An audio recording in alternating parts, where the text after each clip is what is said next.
Kita bersyukur sebab kita boleh merayakan Paskah. Sekali lagi kita boleh mengingat akan pengharapan yang kita miliki. Pada hari ini kita akan merenungkan satu tema, yaitu tema yang berjudul Ya Tuhanku dan Allahku. Mari kita membuka Alkitab kita dari Yohanes pasal yang ke-20. Saya tidak janjian, tetapi tadi kita membaca ayat 11 sampai dengan ayat 18. Dan saya ketika menyusun khotbah ini, saya memilih ayat 19 sampai dengan ayat ke-29. Jadi satu hal yang berturutan dari bagian yang kita baca bertanggapan tadi. Dan kita akan membaca kembali secara bertanggapan. Saya ayat ke-19 dari Yohanes pasal ke-20, dan Bapak Ibu Saudara sekalian bersama dengan song leader dari ayat ke-20, dan kita bergantian sampai kepada ayat yang ke-29, kita baca bersama-sama ayat ke-29-nya. Mari kita membaca, saya baca lebih dulu. Yohanes pasal yang ke-20 ayat 19. Ketika hari sudah malam pada hari pertama minggu itu, berkumpullah murid-murid Yesus di suatu tempat dengan pintu-pintu yang terkunci karena mereka takut kepada orang-orang Yahudi. Pada waktu itu datanglah Yesus dan berdiri di tengah-tengah mereka dan berkata, "Damai sejahtera bagi kamu." Dan sesudah berkata demikian, ia menunjukkan tangannya dan lambungnya kepada mereka. Murid-murid itu bersukacita ketika mereka melihat Tuhan. Maka kata Yesus sekali lagi, "Damai sejahtera bagi kamu. Sama seperti Bapa mengutus aku, demikian juga sekarang aku mengutus kamu." Dan sesudah berkata demikian, ia mengembusi mereka dan berkata, "Terimalah Roh Kudus. Jikalau kamu mengampuni dosa orang, dosanya diampuni. Dan jikalau kamu menyatakan dosa orang tetap ada, dosanya tetap ada." Tetapi Thomas, seorang dari ke-12 murid itu yang disebut Didimus, tidak ada bersama-sama mereka ketika Yesus datang ke situ. Maka kata murid-murid yang lain itu kepadanya, "Kami telah melihat Tuhan." Tetapi Thomas berkata kepada mereka, "Sebelum aku melihat bekas paku pada tangannya, dan sebelum aku mencucukkan jariku ke dalam bekas paku itu, dan mencucukkan tanganku ke dalam lambungnya, sekali-kali aku tidak akan percaya." 8 hari kemudian, murid-murid Yesus berada kembali dalam rumah itu, dan Thomas bersama-sama dengan mereka. Sementara pintu-pintu terkunci, Yesus datang dan ia berdiri di tengah-tengah mereka dan berkata, "Damai sejahtera bagi kamu." Kemudian dia berkata kepada Thomas, "Taruhlah jarimu di sini, dan lihatlah tanganku. Ulurkanlah tanganmu, dan cucukkan ke dalam lambungku, dan jangan engkau tidak percaya lagi, melainkan percayalah."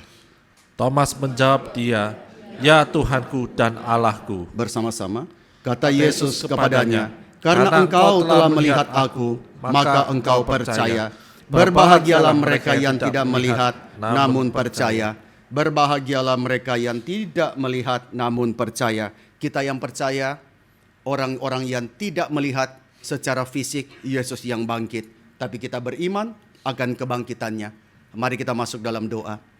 Kami berdoa Tuhan dan mengucap syukur bahwa kami memiliki Allah yang mengasihi kami, Allah yang telah menyatakan kuasa kemenangan atas kematian, Allah yang telah menaklukkan ketakutan yang terbesar daripada manusia, yaitu maut, dan memberikan kepada kami kemerdekaan daripada belenggu dosa.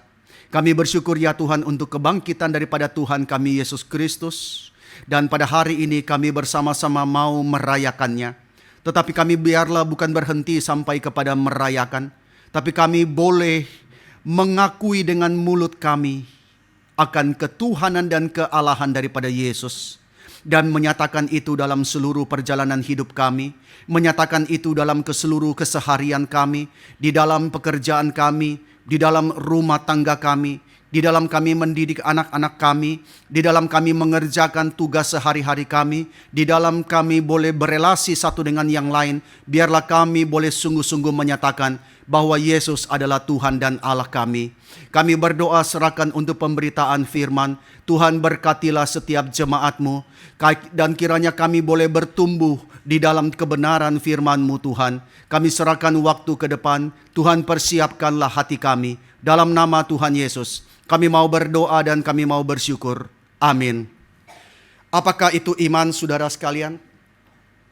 Ibrani pasal pertama ayat yang pertama memberikan kepada kita definisi daripada iman. Ibrani pasal 11 ayat yang pertama. Iman adalah dasar daripada segala sesuatu yang kita harapkan dan bukti daripada segala sesuatu yang tidak kita lihat. Iman adalah dasar daripada segala sesuatu yang kita harapkan dan bukti daripada segala sesuatu yang tidak kita lihat.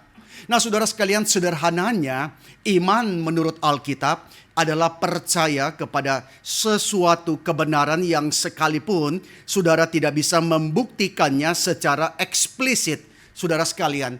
Nah, di dalam iman ada dua aspek yang perlu, yaitu persetujuan secara intelektual, secara akal, dan ada trust, ada sesuatu kepercayaan. Pertama-tama secara akal, tentu saudara setuju bahwa sesuatu itu benar. Lalu berdasarkan fakta yang saudara yakini bahwa sesuatu itu benar, saudara menaruh percaya dan saudara beriman. Jadi pertama-tama kita setuju bahwa sesuatu itu benar. Ada seorang yang ditahan oleh polisi lalu lintas. Berhenti. Orang itu bilang, salah saya apa Pak? Helm ada, pakai jaket, STNK ada, SIM ada. Kenapa saya diberhentikan Pak? Polisi mengatakan, ya memang sih, kamu pakai helm, kamu pakai jaket, bawa SIM, bawa STNK. Cuma kesel aja. Dari tadi mondar-mandir, ngiung, tapi tidak bawa motor. Nah saudara ya, jadi tidak ada salahnya pakai helm, tapi tidak ada motornya. Polisi kesel ya, ini orang naik motor atau apa? Nah saudara sekalian, jadi secara persetujuan tidak masuk di akal. Nah saudara, ketika kita percaya kepada sesuatu, kita setuju bahwa sesuatu itu benar dan kita meyakini, kita menaruh percaya, kita beriman. Saudara menduduki kursi, saudara ya, kita mengakui secara akal bahwa kursi itu adalah kursi. Ketika saudara datang, saudara lihat, saudara tahu itu tempat duduk. Kita sepakat ya. Jadi saudara tidak datang duduk di atas piano dan saudara mengatakan itu tempat duduk. Tidak. Kita sepakat bahwa kursi adalah kursi yang dirancang untuk menopang orang yang duduk di atasnya. Lalu ketika saudara mengambil keputusan untuk duduk di kursi itu adalah trust. Itu adalah percaya. Saudara tidak memilih kursi, saudara tidak berwas-was apakah kursi yang saya duduk ini akan patah atau tidak, tetapi saudara langsung menaruh pantat di kursi itu. Saudara percaya. Nah saudara, ini adalah dua aspek iman yang penting. Banyak orang percaya fakta-fakta tertentu tentang Yesus yang dinyatakan di dalam Alkitab secara pengetahuan, ya saudara, tetapi percaya bahwa fakta-fakta itu benar bukanlah apa yang Alkitab maksud dengan iman. Iman menurut Alkitab adalah secara intelektual saudara setuju terhadap fakta itu dan saudara percaya akan fakta itu dan saudara hidup seturut dengan fakta itu. Nah, ini hal yang disebut sebagai iman. Maka saudara sekalian, saya kadang sulit mengerti berhadapan dengan seseorang yang terus ngomongnya hal rohani, terus ngomongnya kitab suci, terus ngomongnya acara gereja, tetapi hidup tidak beres. Hidup di rumah tidak berkenan kepada Tuhan. Banyak orang begitu kelihatan rohani, ngomongnya hal-hal rohani, tetapi setelah tahu rumah tangganya bagaimana celaka. Ternyata dia tidak menghidupi imannya dia. Tahu bagaimana dia bekerja, celaka. Ternyata dia tidak menghidupi imannya dia. Tahu bagaimana dia berelasi, celaka. Ternyata dia tidak menghidupi imannya dia. Nah, iman di dalam Alkitab secara intelektual, saudara setuju, ini kebenaran. Saudara percaya akan fakta itu. Dan saudara menghidupi akan fakta tersebut.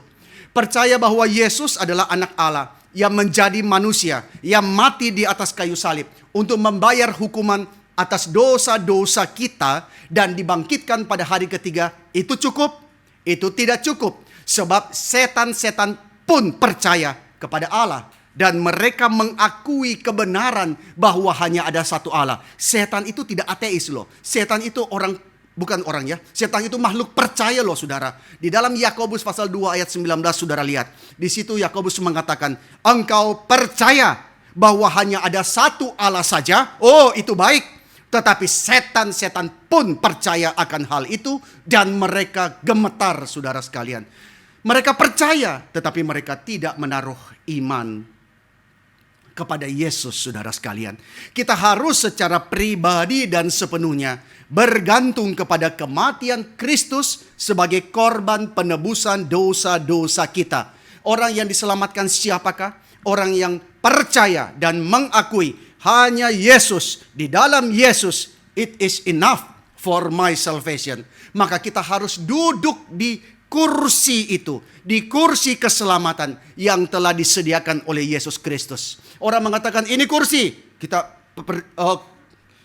mengakui dan sepakat, betul itu kursi. Tapi kita tidak percaya, kita tidak mau duduk di kursi itu. Karena kita tidak yakin bahwa orang yang menawarkan itu adalah orang yang bermotivasi baik.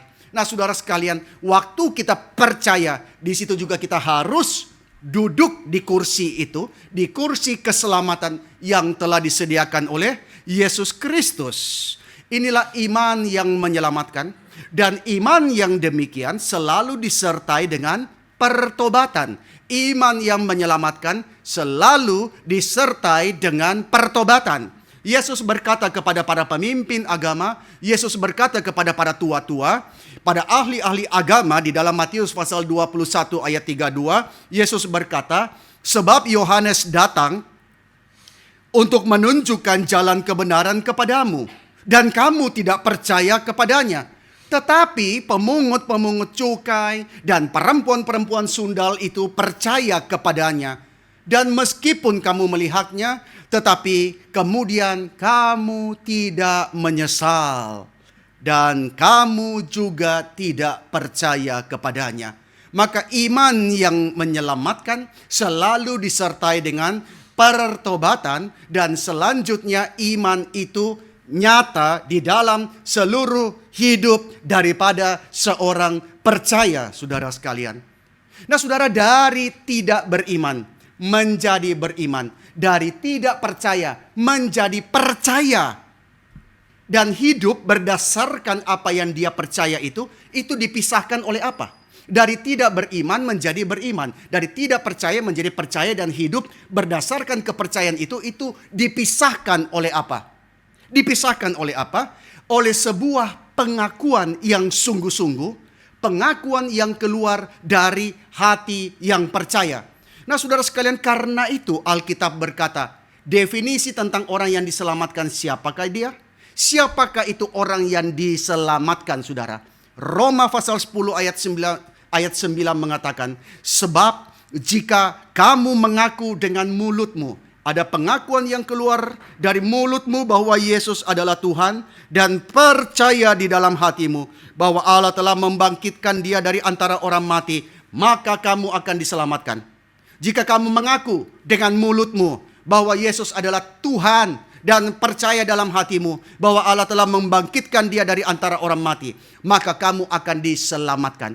Oh, kita mungkin berkata, orang itu tiap hari mulutnya ngaku-ngaku Tuhan, tapi hidupnya macam begitu. Nah saudara, kita harus bedakan. Pada zaman gereja mula-mula berani mengakui Yesus sebagai Tuhan, itu resikonya sangat besar. Itu resikonya terlalu besar. Maka banyak orang tidak berani mengakui Yesus adalah Tuhan. Tetapi jikalau engkau berani mengakui bahwa Yesus adalah Tuhan dan percaya dalam hatimu bahwa Allah telah membangkitkan dia dari antara orang mati, maka kamu akan diselamatkan. Maka pengakuan iman itu penting saudara sekalian. Setiap minggu kita mengikrarkan apa? Pengakuan iman rasuli. Dasar dari kepercayaan kita. Saudara, berapa banyak gereja yang masih setiap minggu mengikrarkan pengakuan iman? Ini hal yang penting saudara sekalian. Ini hal yang penting. Kita menyadari apa yang kita percaya. Nah tema kita pada hari ini, adalah ya Tuhanku dan Allahku. Ini adalah satu pengakuan yang sangat besar. Mengakui Yesus sebagai Tuhan dan Allah. Pengakuan ini keluar dari mulut siapakah? Pengakuan ini keluar dari mulut siapakah? Pengakuan ini keluar dari mulut Thomas yang seringkali dijuluki Thomas si peragu, saudara sekalian. Dan pengakuan Thomas, ya Tuhanku dan Allahku, pengakuan ini memisahkan antara keraguan dan keyakinan, antara ketidakpercayaan dan percaya, antara ketakutan dan keberanian, antara kegalauan dan tekad untuk hidup bagi Tuhan. Pengakuan ini penting. Maka saudara, kita jangan menganggap remeh akan pengakuan iman kita. Pengakuan ini membawa Thomas dari seorang yang ragu menjadi seorang yang yakin, dari seorang yang tidak percaya menjadi seorang yang percaya, seorang yang ketakutan menjadi seorang yang berani, seorang yang galau menjadi seorang yang bertekad untuk melayani Tuhan, bahkan dia sampai mati di India, saudara sekalian. Dari Yohanes pasal 20 ayat ke-24, di situ kita mendapati bahwa Thomas tidak ada bersama dengan para murid-murid yang lain pada pertemuan pertama dengan Yesus yang bangkit. Di hari pertama daripada minggu itu, ketika Yesus menemui para murid, di situ Thomas tidak ada. Kenapa Thomas tidak bersama dengan murid-murid yang lain ketika mereka bertemu pada malam di hari kebangkitan itu? Mungkinkah dia begitu kecewa sehingga dia tidak ingin bersama dengan teman-temannya? Kita tidak tahu.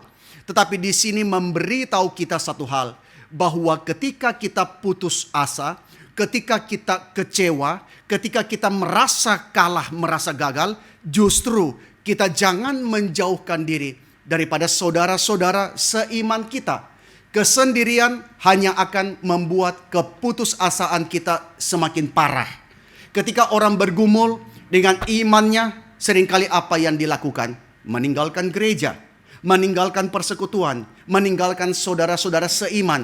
Saudara, itu bukan jalan keluar. Kita justru akan membawa keputusasaan kita lebih parah lagi, dan mendorong keputusasaan itu tumbuh menjadi sikap yang mengasihani diri, saudara sekalian. Kita memerlukan orang-orang percaya yang lain. Thomas tidak hadir waktu pertemuan pertama. Ketidakhadiran Thomas, apakah tidak ada konsekuensi? Ketidakhadiran Thomas membuat dia melewatkan sukacita yang begitu besar yang dialami oleh murid-murid yang lain ketika mereka berjumpa dengan Yesus yang bangkit.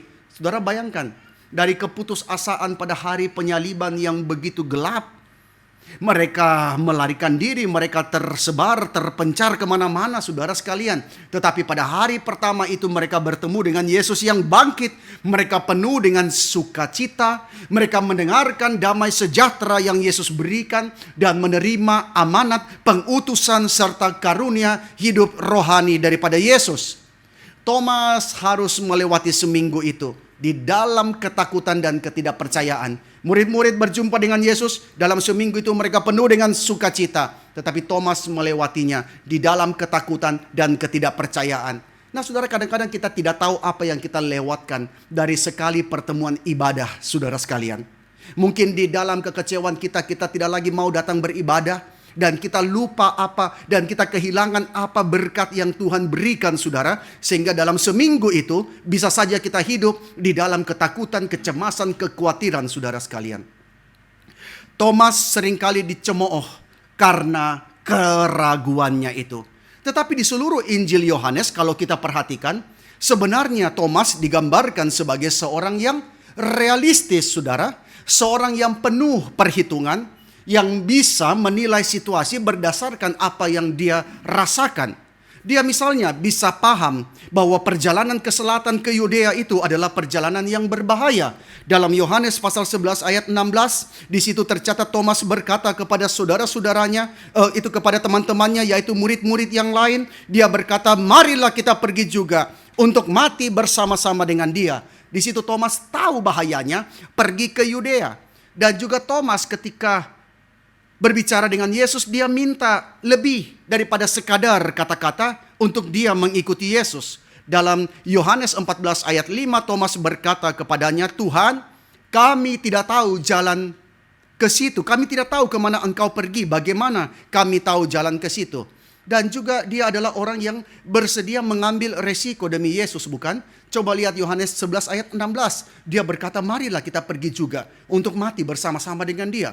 Dia orang yang bersedia mengambil resiko, saudara sekalian. Maka Thomas sebenarnya bukan sekadar seorang peragu yang payah, saudara ya. Sebenarnya Thomas itu adalah representasi dari banyak orang Kristen yang mampu untuk hal-hal yang besar, tetapi ada keraguan di dalam hatinya. Kalau kita baca daripada Injil Yohanes, kita mendapati Thomas seorang yang sebenarnya berpotensi, orang yang mampu untuk hal-hal yang besar, tetapi ada keraguan di dalam hatinya. Nah saudara, di dalam ayat ke-25 dicatat para murid yang telah mengalami kehadiran daripada Yesus yang bangkit, mereka begitu antusias untuk membagikan pengalaman mereka. Nah inilah sebenarnya pekabaran Injil ya. Saudara terlebih dahulu mengalami, saudara terlebih dahulu boleh menikmati akan keselamatan itu sebelum saudara bisa membagikannya dengan penuh sukacita. Para murid yang telah mengalami kehadiran Yesus yang bangkit, mereka begitu antusias membagikan pengalaman mereka. "Thomas, kamu tahu, kami telah berjumpa dengan Yesus. Yesus tidak mati, Yesus bangkit." Tetapi Thomas menyambut dengan dingin dan skeptis. Biasa saudara ya, ketika kita mengkabarkan Injil, seringkali kita bertemu orang yang menanggapi dengan dingin dan skeptis. Reaksi Thomas terhadap laporan-laporan itu mencerminkan kecenderungan daripada manusia yang menuntut bukti atas fakta yang luar biasa tentang kebangkitan Yesus. Thomas menuntut untuk bisa mengalami apa yang murid lain alami. Saudara, di dalam Yohanes pasal 20 ayat 20 di situ ketika murid lain berjumpa dengan Yesus, di situ tercatat, dan sesudah Yesus berkata demikian, Yesus menunjukkan tangannya dan lambungnya kepada mereka. Yesus menunjukkan tangannya dan lambungnya, dan murid-murid itu bersuka cita ketika mereka melihat Tuhan. Maka Thomas menuntut, jikalau murid lain mengalami itu, jikalau murid lain bisa melihat tangan yang berlubang itu, lambung yang ada lubang itu, maka dia pun mau mengalami pengalaman yang sama. Hanya saja kali ini dia ingin lebih. Dia ingin bisa mencucukkan saudara jarinya ke dalam lubang yang dibuat oleh paku. Nah saudara, saya membayangkan bagaimana beraninya Thomas berkata seperti itu, saudara sekalian. Dia mengatakan dia mau lebih. Dia mau mencucukkan jarinya ke dalam lubang yang dibuat oleh paku, dan juga mencucukkan tangannya ke dalam lambung tempat tombak itu ditancapkan, saudara sekalian. Ini syaratnya bagi Thomas. Dan syarat itu bagi Thomas tidak bisa ditawar supaya dia bisa percaya, saudara. Kecuali dia memperoleh bukti fisik, baru dia mau percaya. Thomas menyatakan, "Aku tidak mau percaya apa yang kalian katakan." Dan kalimat Thomas itu bahkan lebih tegas. Dia mengatakan, "Sekali-kali aku tidak akan percaya sebelum aku mencucukkan jariku, sebelum aku mencucukkan tanganku. Aku sekali-kali tidak akan percaya." Nah saudara, saudara tahu nama lain daripada Thomas? Ya, nama lain daripada Thomas? Didimus, saudara sekalian. Saya kira Pak Didimus namanya sangat mengingatkan kita. Mungkin saudara kita bisa panggil besok-besok sebagai Bapak Thomas. Nah saudara sekalian, nama lain daripada Thomas adalah Didimus. Dia memiliki dua nama seperti orang pada masa itu, yaitu Thomas di dalam bahasa Aram dan Didimus di dalam bahasa Yunani. Dan arti namanya adalah, arti nama daripada Thomas dan Didimus itu adalah saudara kembar, saudara. Siapakah saudara kembar daripada Thomas? Kita tidak tahu siapakah saudara kembar daripada Thomas, tetapi mungkin kita bisa menaruh nama kita di situ. Seakan-akan kitalah saudara kembar daripada Thomas. Mengapa? Karena begitu seringnya kita menolak untuk percaya, dan begitu seringnya kita bersikeras supaya Tuhan membuktikan dirinya kepada kita. Seringkali kita menuntut Tuhan membuktikan dirinya. Lewat apa? Lewat doa kita yang egois. Lewat doa kita yang penuh dengan syarat. Tuhan harus menjawab doa saya supaya saya percaya. Kita menuntut Tuhan ini dan itu. Kalau Tuhan tidak jawab, kita marah. Kalau Tuhan tidak jawab, kita kecewa. Kalau Tuhan tidak jawab apa yang kita mau, kita mengatakan, aku tinggalkan Tuhan. Sering sekali. Waktu malam renungan dan doa, saya dikasih tahu oleh seorang jemaat. Ada yang saya undang datang. Suami istri ini sudah tua. Dia tidak percaya Tuhan. Istrinya belum Kristen. Suaminya yang sudah tua itu, dia dulunya sempat jadi Kristen. Tetapi dia kemudian marah sama Tuhan. Karena dia pernah doa minta sembuh, Tuhan tidak sembuhkan. Dia marah sama Tuhan. Tapi malam itu dia datang bersama dengan anaknya. Mereka datang di dalam malam renungan dan doa. Saya tidak tahu. Saya hanya berdoa, Tuhan, biarlah firman Tuhan menggerakkan hati mereka untuk datang kepada Tuhan. Nah, saudara, betapa seringnya kita adalah saudara kembar daripada Thomas yang menolak untuk percaya, bersikeras supaya Tuhan membuktikan diri. Saudara sekalian, ini kurang ajar ya. Anak berkata, Papa, sebelum Papa belikan saya PlayStation 5, sekali-kali saya tidak akan percaya Papa adalah Papa. Padahal setiap hari makan di rumah, diantar pergi sekolah, dibiayai sekolah, saudara sekalian. Hanya gara-gara PlayStation 5, dia meragukan papanya, saudara sekalian. Nah, saudara, betapa sering kita mungkin saudara kembar daripada Thomas. Dan apakah Tuhan membiarkan Thomas dalam keraguan? Tidak, saudara ya. Sebab Tuhan mengasihi Thomas. Maka pada pertemuan berikutnya, yang Yohanes katakan 8 hari kemudian. Loh, kok 8 hari? Kan seminggu. Nah, saudara sekalian, orang Yahudi menghitung hari dari saat itu juga. Minggu, Senin, Selasa, Rabu, Kamis, Jumat, Sabtu, Minggu. Nah, 8 hari, saudara sekalian. 8 hari kemudian mereka bertemu lagi. Di situ Thomas hadir. Dan sekali lagi dalam pertemuan ini, Yesus menampakkan diri kepada Thomas. Saudara, ayat ke-27 ini adalah ayat yang kental dengan kerendahan hati daripada Kristus yang penuh dengan kasih karunia. Saudara, kadang-kadang kita membayangkan betapa murah hatinya Kristus. Bayangkan saudara ya, Thomas sudah berkata, sekali-kali aku tidak akan percaya sebelum aku mencucukkan jariku ke dalam lubang bekas paku di tangannya dan mencucukkan tanganku ke dalam bekas tombak di lambungnya itu. Nah, saudara, bayangkan ya, kalau kita di dalam posisi Yesus ya, berhadapan dengan murid yang seperti itu, saudara, betapa mangkelnya kita, betapa marahnya kita. Mungkin kita akan berkata, apalagi kita berkuasa, mungkin kita akan murka kepada Thomas dan kita membuang Thomas. Tapi Yesus tidak murka kepada Thomas. Yesus tidak membuang Thomas. Yesus tidak mengatakan, Thomas, kau murid yang tidak berguna. Kerajaan yang akan kubangun tidak perlu orang macam kamu. Aku bisa panggil orang yang jauh lebih hebat daripada kamu. Jangan sombong ya Thomas.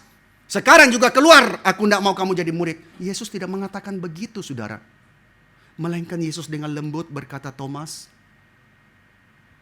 taruhlah jarimu di sini dan lihatlah tanganku. Ulurkanlah tanganmu dan cucukkan ke dalam lambungku.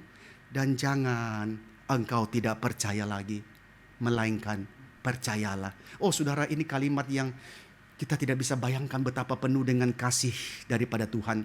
Dengan mata yang lembut dia menatap kepada Thomas yang ragu dan dia berkata, Thomas, taruhlah jarimu. Nah saudara, kita tidak bisa bersikap seperti itu. Kalau kita berhadapan dengan orang yang peragu, kita mungkin sudah akan menyingkirkan dia. Tetapi saudara sekalian, tanggapan Yesus terhadap ketidakpercayaan Thomas apa? Tanggapan Yesus terhadap ketidakpercayaan Thomas adalah memberikan kepada Thomas apa yang dia tuntut di dalam kelemahannya, poin demi poin, syarat demi syarat. Itulah yang tanggapan Yesus kepada Thomas. Berikan kepada Thomas apa yang dia tuntut dalam kelemahan kita. Kadang-kadang saudara, Tuhan melihat kita seperti anak kecil. Boleh lama di gereja, tetapi imannya kayak anak kecil. Nuntut ini, nuntut itu. Dan Tuhan memperlakukan kita begitu murah hati. Kadang-kadang Tuhan memberikan apa yang kita tuntut dalam kelemahan kita. Poin demi poin, syarat demi syarat, saudara sekalian. Nah, Injil Yohanes ini adalah Injil yang menarik, saudara. Berbeda dengan 3 Injil yang lain yang disebut sebagai Injil sinoptik. Injil Yohanes itu dibuka dan ditutup dengan ketidakpercayaan. Tetapi di dalam semua kasus diakhiri dengan pengakuan daripada orang yang meragukan Yesus. Di pembukaan Injil Yohanes, siapa yang meragukan Yesus? Di pembukaan Injil Yohanes, siapakah yang meragukan akan Yesus? Namanya ialah Nathanael. Di dalam Yohanes pasal pertama ayat 45 sampai 46, di situ Filipus bertemu dengan Nathanael dan berkata kepadanya, "Kami telah menemukan Dia yang disebut oleh Musa dalam kitab Taurat dan yang oleh para nabi, yaitu Yesus, anak Yusuf dari Nazaret. Kami telah menemukan Dia, pengharapan daripada Israel." Terus Nathanael gimana responnya? Datar, skeptis. Dan Nathanael berkata, "Mungkinkah sesuatu yang baik datang dari Nazaret?" Nah saudara, waktu Yesus dengar itu, Yesus marah enggak? Yesus tidak marah dengan ketidakpercayaan Nathanael. Melainkan Yesus membawa dia, menuntun dia untuk akhirnya dia mengeluarkan satu pengakuan confession. Dia mengatakan, "Rabi, engkau anak Allah. Engkau raja orang Israel." Dan Yesus membawa Nathanael melihat sesuatu yang jauh melampaui apa yang menjadi pengharapan orang Yahudi tentang Mesias. Ketika saudara boleh masuk di dalam pengakuan iman saudara, Tuhan akan membawa saudara melihat jauh melampaui apa yang sebelumnya saudara lihat. Apa yang sebelumnya saudara pegang, Tuhan membawa saudara melihat jauh melampaui itu.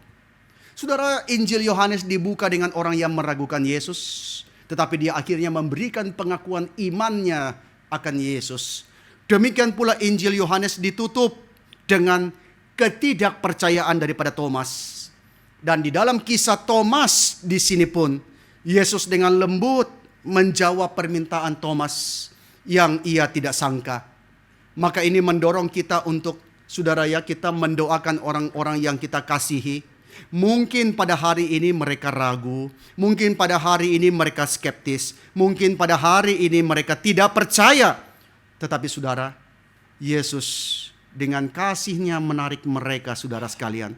Orang seperti Thomas, orang seperti Nathanael, banyak orang yang ditarik oleh Yesus dengan kasih-Nya. Maka kita didorong untuk terus mendoakan, mengasihi, untuk membawa orang-orang itu datang kepada Yesus. Nah saudara, kisah daripada Thomas ini sangat memikat saudara ya. Kita bisa membayangkan Thomas datang ke pertemuan pada hari Minggu itu.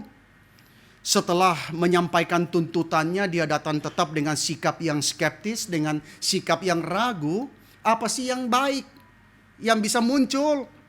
Yesus sudah mati, pengharapan kita sudah sirna, Yerusalem gelap, tidak ada lagi pengharapan. Nah saudara sekalian ya, jadi Indonesia gelap bukan cuma sekarang. Zaman itu juga mereka mengatakan Yerusalem gelap. Apa yang kita bisa harapkan? Tetapi mendadak dalam ruangan yang terkunci itu, Yesus muncul menampakkan diri kepada mereka.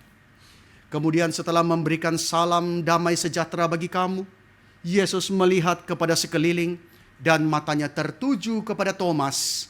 Kemudian Yesus berkata, Thomas, seakan-akan Yesus berkata, Thomas, senang bertemu denganmu di sini. Kita bisa bayangkan Thomas menelan ludah.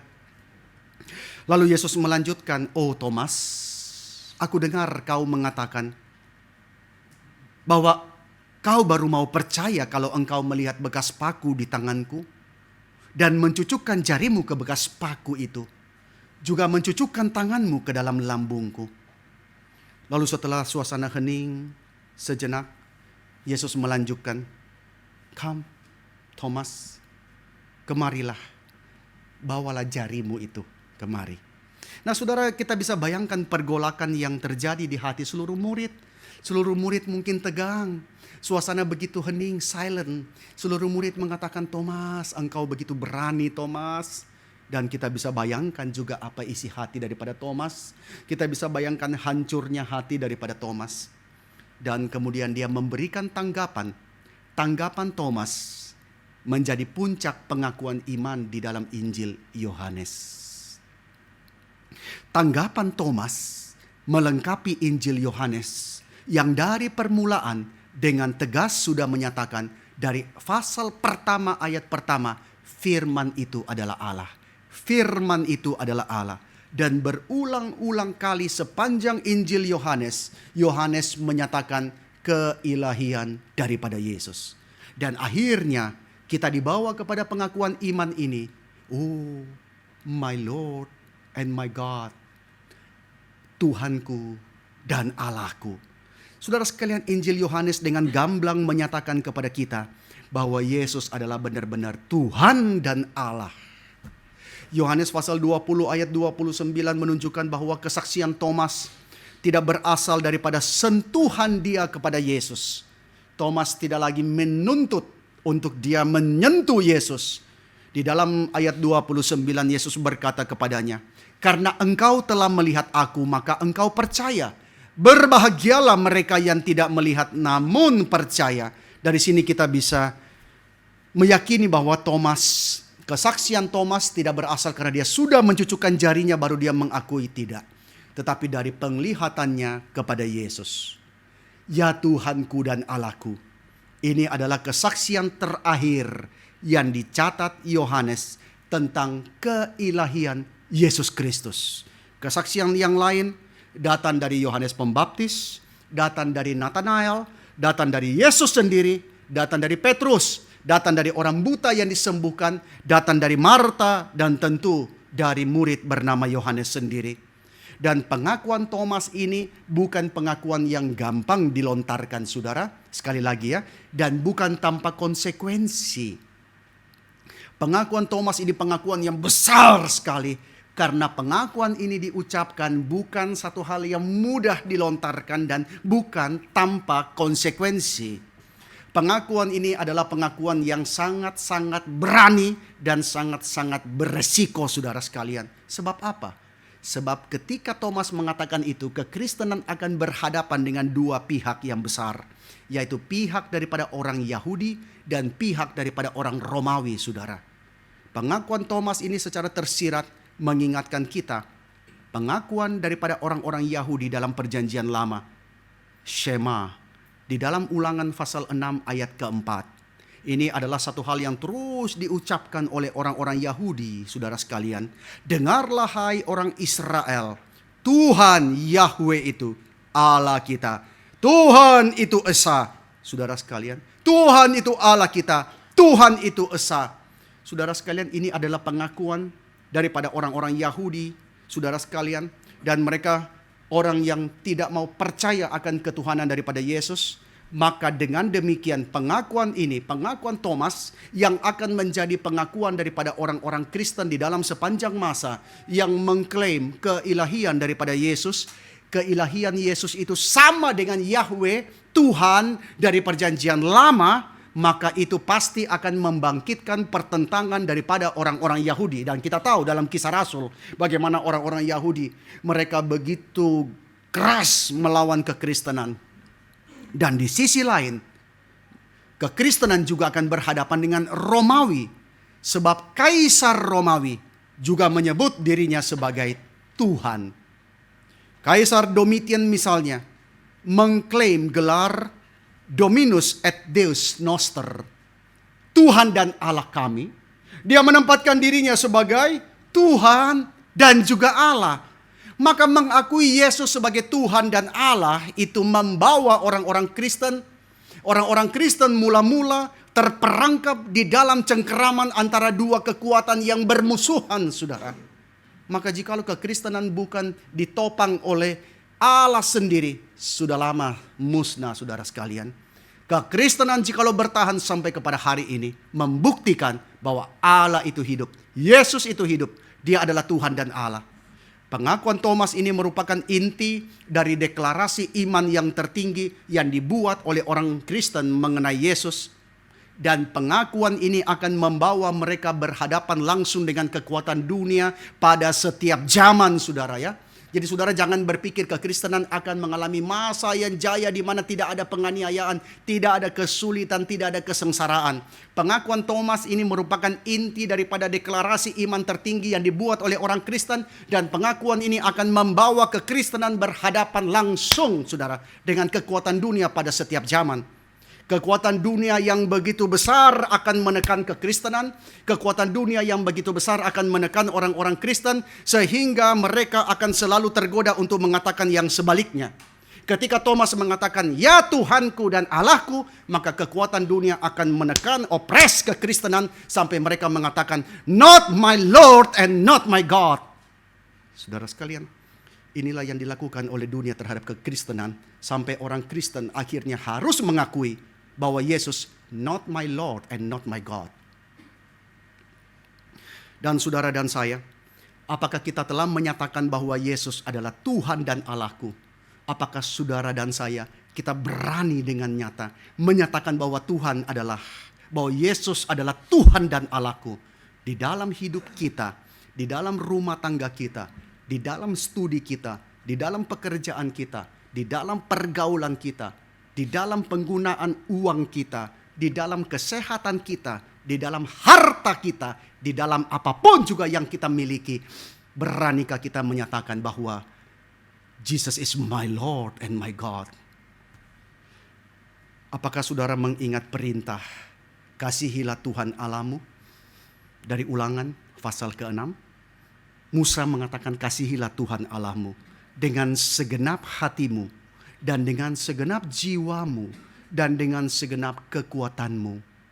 Kata kekuatan bukan sekadar physical strength, bukan sekadar kekuatan fisik, tetapi kata yang dipakai di situ adalah me'ot. Me'ot di dalam bahasa Ibrani adalah whatever yang melekat kepadamu. Kesehatanmu kah? Keluargamu kah? Uangmu kah? Pekerjaanmu kah? Pengaruhmu kah? Semuanya itu pakailah untuk mengasihi Tuhan. Itu berarti kita menyatakan bahwa Kristus hidup sebagai Tuhanku dan Allahku di dalam seluruh aspek berkenaan dengan hidupku. Nah saudara sekalian, kadang-kadang kita berkata, sudahlah, tidak usahlah. Tidak usahlah Yesus bertahta sebagai Tuhan dan Allah dalam semua aspek. Terlalu besar, terlalu luas tuntutannya. Cukuplah hari Minggu saja Yesus sebagai Tuhan. Hari lain tidak usahlah. Hari lain aku mengatur sendiri. Hari lain Tuhan itu masuk ke dalam lemari saja. Tuhan tidak usah ya mengganggu saya ya hari lain ya. Hari lain I will do my business on my own. Aku atur sendiri Tuhan. Tidak usah Tuhan atur aku. Dan saudara sekalian, saudara jangan takabur ya.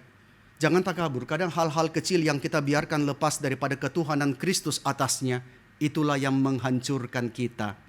Hal-hal kecil yang kita biarkan lepas dari ketuhanan Kristus, itu adalah hal yang bisa dan hal yang sangat mungkin menghancurkan hidup kita. Banyak orang-orang begitu kelihatan kuat secara iman, ini yang sangat menakutkan ya saudara. Bahkan hamba Tuhan kita harus sangat takut, saudara, sangat takut. Banyak hal yang kita merasa kuat secara iman, kita merasa punya pengetahuan teologis yang baik, kita merasa punya kemampuan untuk menjadi konselor, saudara sekalian. Tapi saudara, banyak sekali kita berjumpa dengan orang-orang yang tahu bagaimana menolong orang, tetapi sendirinya saudara begitu sulit untuk menghadapi hal-hal kecil yang akhirnya menjatuhkan. Nah saudara, itu seorang bernama Richard Conniff, dia menulis di National Geographic pada tanggal 12 Januari 1997. Dia menulis tentang dua orang Swiss bernama Bertrand Piccard dan Wim Verstraeten. Mereka berusaha menjadi orang pertama yang mengelilingi bumi dengan balon udara. Pesawat mereka disebut sebagai Breitling Orbiter. Saudara terkenal itu Breitling, saudara. Dan ini percobaan yang pertama. Ini merupakan mahakarya berteknologi tinggi. Balon udara itu dilengkapi dengan panel tenaga surya dan kapsul kedap udara untuk penerbangan bertekanan di ketinggian yang memungkinkan mereka terbang dengan kecepatan 350 km per jam. Harga balon udara pada masa itu, tahun itu, $1,5 juta, saudara sekalian. Tetapi tidak lama setelah mereka lepas landas, ada masalah. Dengan kabin yang tertutup rapat dan bertekanan, para pilot tiba-tiba mereka mencium bau bahan bakar yang menyengat. Bau bahan bakar yang menyengat, mereka kaget.